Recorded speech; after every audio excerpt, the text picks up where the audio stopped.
The phone rang at 7:30 p.m. on Saturday, August 4th, 1962, and Marilyn Monroe almost didn't answer it. She was tired, drugged, depressed about being fired from her last film, and not in the mood to talk to anyone. But the ringing was persistent, and her housekeeper Eunice Murray was giving her that look, the one that said answering might be easier than not answering. So Marilyn picked up the receiver in her Brentwood bedroom, and Peter Lawford's voice came through, bright and cheerful and completely oblivious to how she was feeling. "Come to dinner tonight," he said. "Just a small gathering at the beach house. It'll be good for you to get out." Marilyn's response was slurred, her words running together in a way that alarmed Lawford immediately. "Say goodbye to Pat," she said, referring to Lawford's wife, Patricia Kennedy. "Say goodbye to yourself, because you're a nice guy."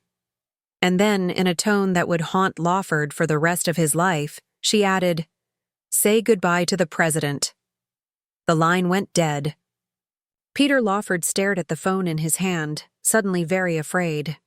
That was the last time anyone admits to hearing Marilyn Monroe's voice. In less than 9 hours, she would be dead. But what happened in those 9 hours? That's where the story gets complicated, contradictory, and so mysterious that 60 years later, we still don't know the truth. Let's start with what we know for certain, which is surprisingly little. Marilyn Monroe was found dead in her bedroom at 12305 5th Helena Drive in Brentwood, Los Angeles, sometime in the early morning hours of August 5th, 1962. She was lying face down on her bed, naked with a telephone receiver in her hand. The official cause of death was acute barbiturate poisoning, with the manner of death listed as probable suicide. That's the official story.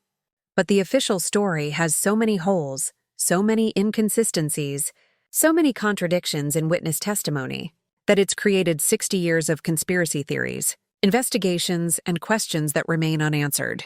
Because when you look closely at the timeline of Marilyn Monroe's last night, when you examine the statements that changed, the evidence that disappeared, the people who were there and then claimed they weren't, nothing adds up. Nothing makes sense. And the more you dig, the more convinced you become that what really happened that night has been covered up, hidden, or lost forever. Saturday, August 4th started normally enough. Marilyn woke up late, around noon, which was typical for her. She'd been struggling with insomnia for years, taking sleeping pills that left her groggy well into the afternoon. Her psychiatrist, Dr. Ralph Greenson, came by around 5 p.m. for a therapy session. According to Greenson, Marilyn was despondent about being fired from Something's Got to Give, worried about money, anxious about her career. They talked for hours. Some accounts say until 7 p.m., others say he left earlier. This is where the timeline starts getting fuzzy, where different witnesses remember different things, where the official narrative begins to fall apart.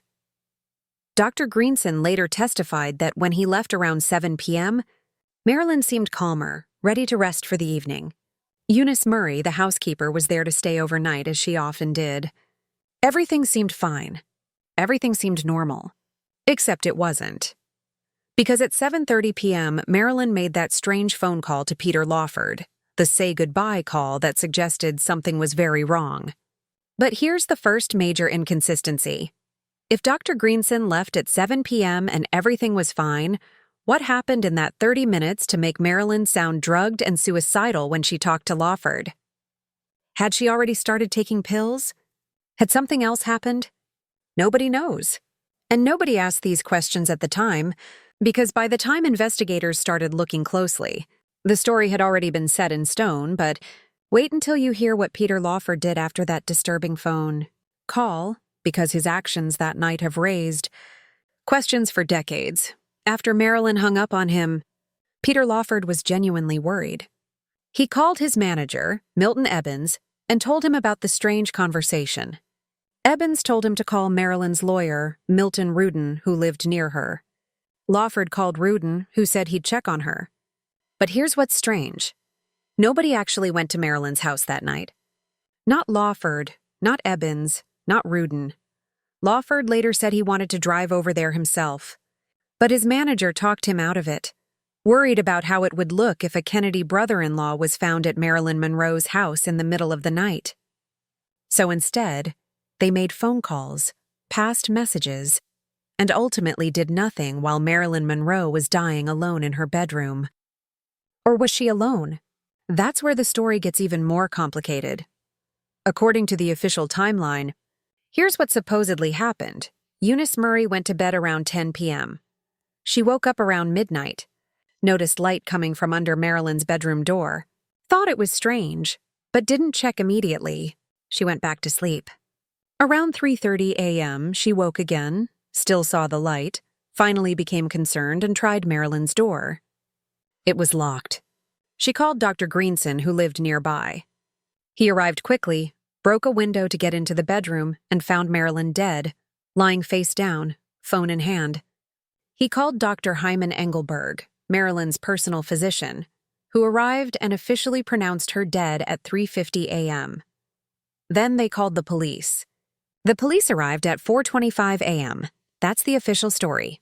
But almost every single part of it has been contradicted by other evidence, other witnesses, and even by the people telling the story themselves when they changed their statements later. Let's start with Eunice Murray, because her testimony is where the whole timeline falls apart. Initially, Murray told police she discovered Marilyn's body around 3:30 a.m. But years later, in a BBC interview in 1985, she admitted that wasn't true. She said she actually discovered the body much earlier, possibly as early as midnight. So why did she wait hours to call anyone?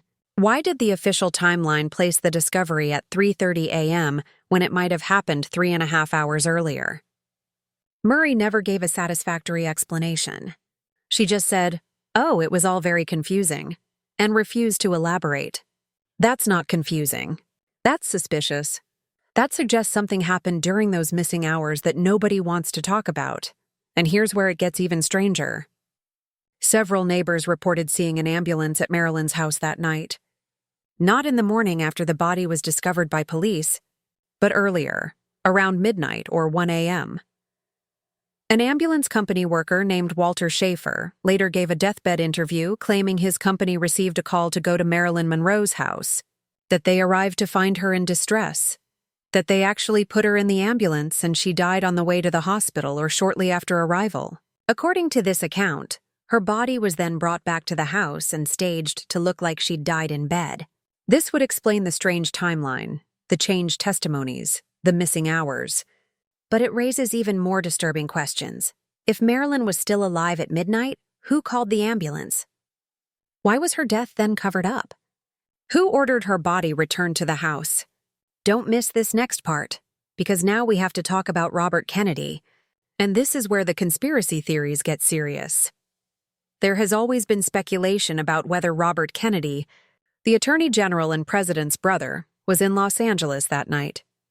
Official records say he was at the Kennedy compound in Northern California, miles away from Marilyn's Brentwood home. But multiple witnesses have claimed over the years that they saw Bobby Kennedy in Los Angeles on August 4th.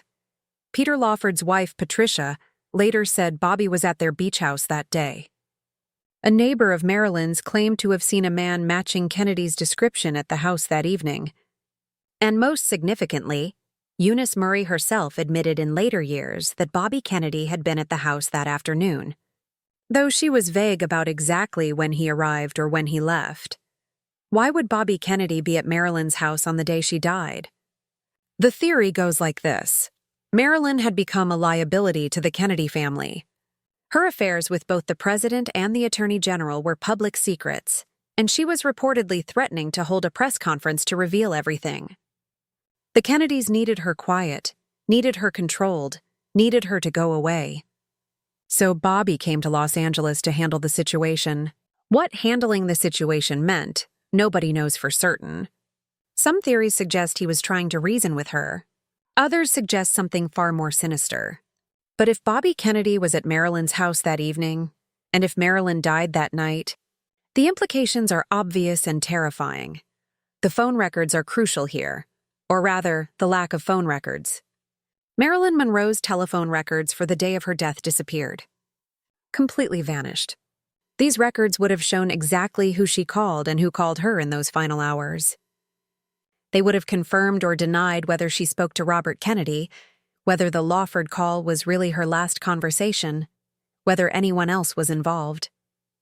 But when investigators tried to obtain these records months later, they were told the records no longer existed. Phone companies don't just lose records. Phone records from a death investigation don't just disappear, unless someone makes them disappear. Unless someone very powerful wanted to ensure that certain phone calls were never documented, never traced, never proved. Here's what makes this even more suspicious. Multiple people have claimed over the years that they saw those phone records before they vanished. A private investigator working for one of Marilyn's friends said the records showed numerous calls to the Justice Department, Robert Kennedy's office, in the days leading up to her death. A telephone company employee claimed to have seen calls to Peter Lawford's house right around the time Marilyn supposedly died. But when these people tried to get official copies, tried to document what they'd seen, the records were gone, and nobody at the phone company could or would explain what happened to them. Now let's talk about the physical evidence, because that's where the suicide theory really falls apart. Marilyn was found with lethal levels of barbiturates in her system, enough nembatol and chloral hydrate to kill several people. The official conclusion was that she swallowed all these pills herself. But here's the problem. There was no water glass in the bedroom. None. Not on the nightstand, not on the floor, nowhere. How do you swallow 40 or 50 pills without water?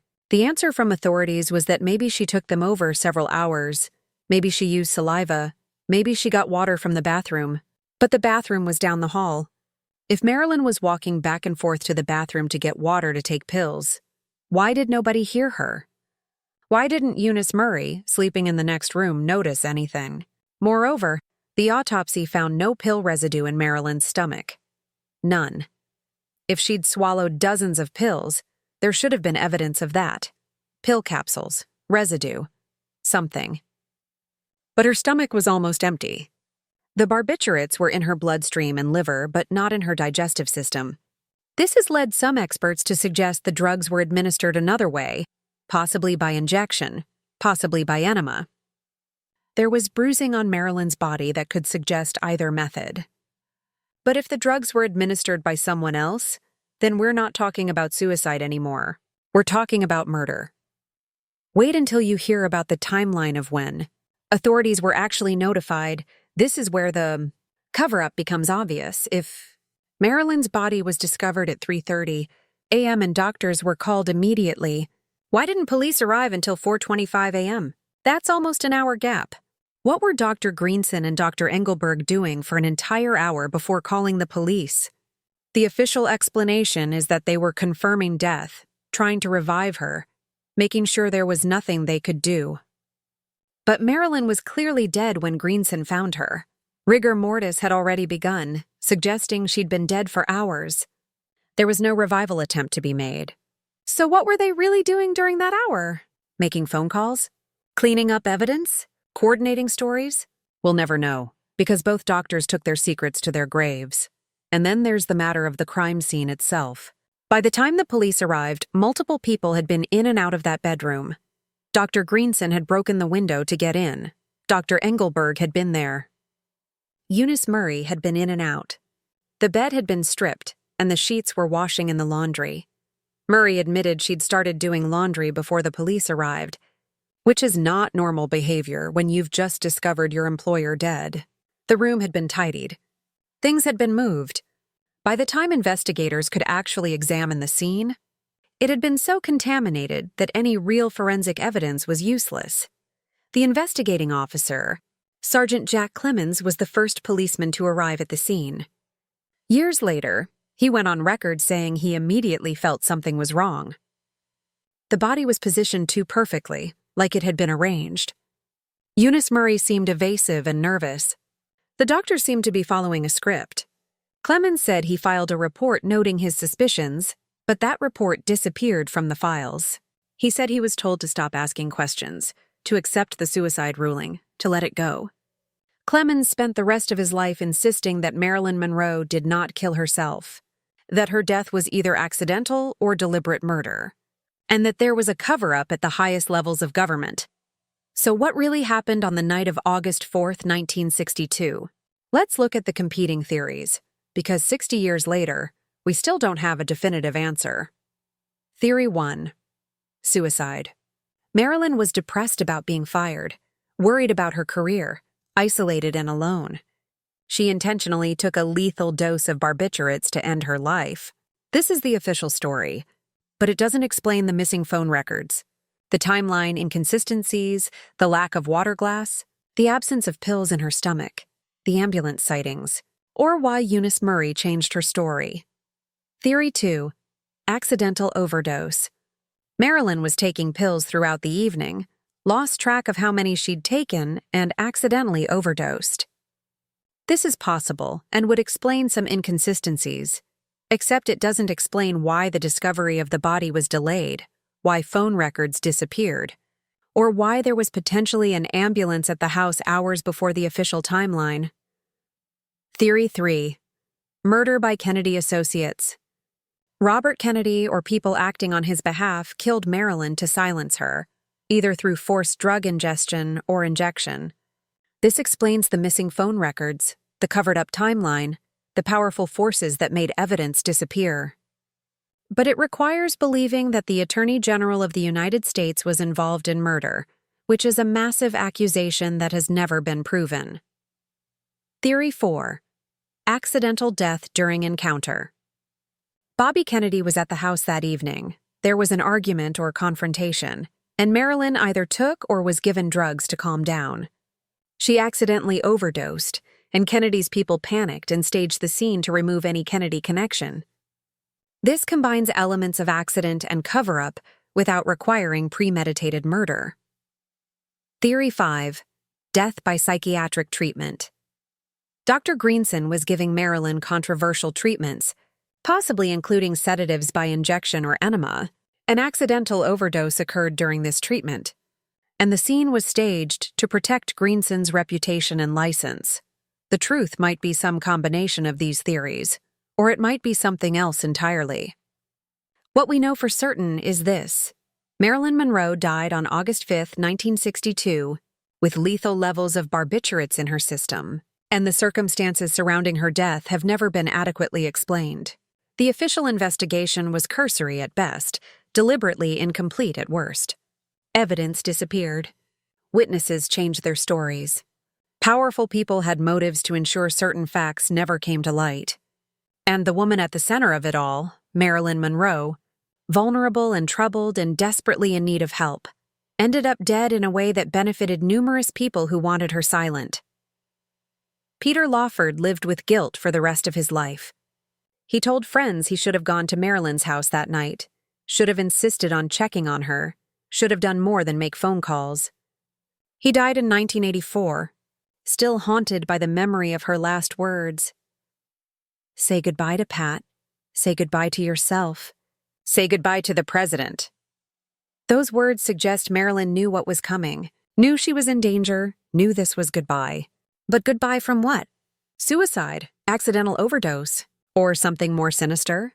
Dr. Greenson died in 1979, never fully explaining the inconsistencies in his timeline, never addressing why he waited to call police, never clarifying what he was really doing at Marilyn's house that evening. Dr. Engelberg lived until 2005, maintaining until the end that Marilyn's death was suicide and that he had no knowledge of any cover-up. Eunice Murray lived until 1994, and over the years her story changed multiple times, first supporting suicide, then admitting Bobby Kennedy had been there, then claiming she discovered the body earlier than initially stated, then refusing to say more. She died with secrets intact. The Kennedy family has always maintained that Bobby Kennedy was nowhere near Los Angeles that day, that the affair rumors were exaggerated, that they had nothing to do with Marilyn's death. Official Kennedy biographers dismiss conspiracy theories as tabloid nonsense, but the missing phone records, the witnesses who saw Bobby in L.A., Patricia Kennedy Lawford's later admissions, these things are harder to dismiss. Something happened that night involving powerful people, and those powerful people made sure the full story never came out. In 1982, 20 years after Marilyn's death, the Los Angeles District Attorney's Office conducted a new investigation to determine if the case should be reopened. After reviewing all available evidence, they concluded there was no basis to overturn the suicide ruling. But they also acknowledged numerous problems with the original investigation: the destroyed phone records, the inconsistent witness statements, the contaminated crime scene, the rushed toxicology reports. Their conclusion was essentially, yes, the investigation was deeply flawed, but we can't prove murder, so the suicide ruling stands. That's not justice. That's not closure.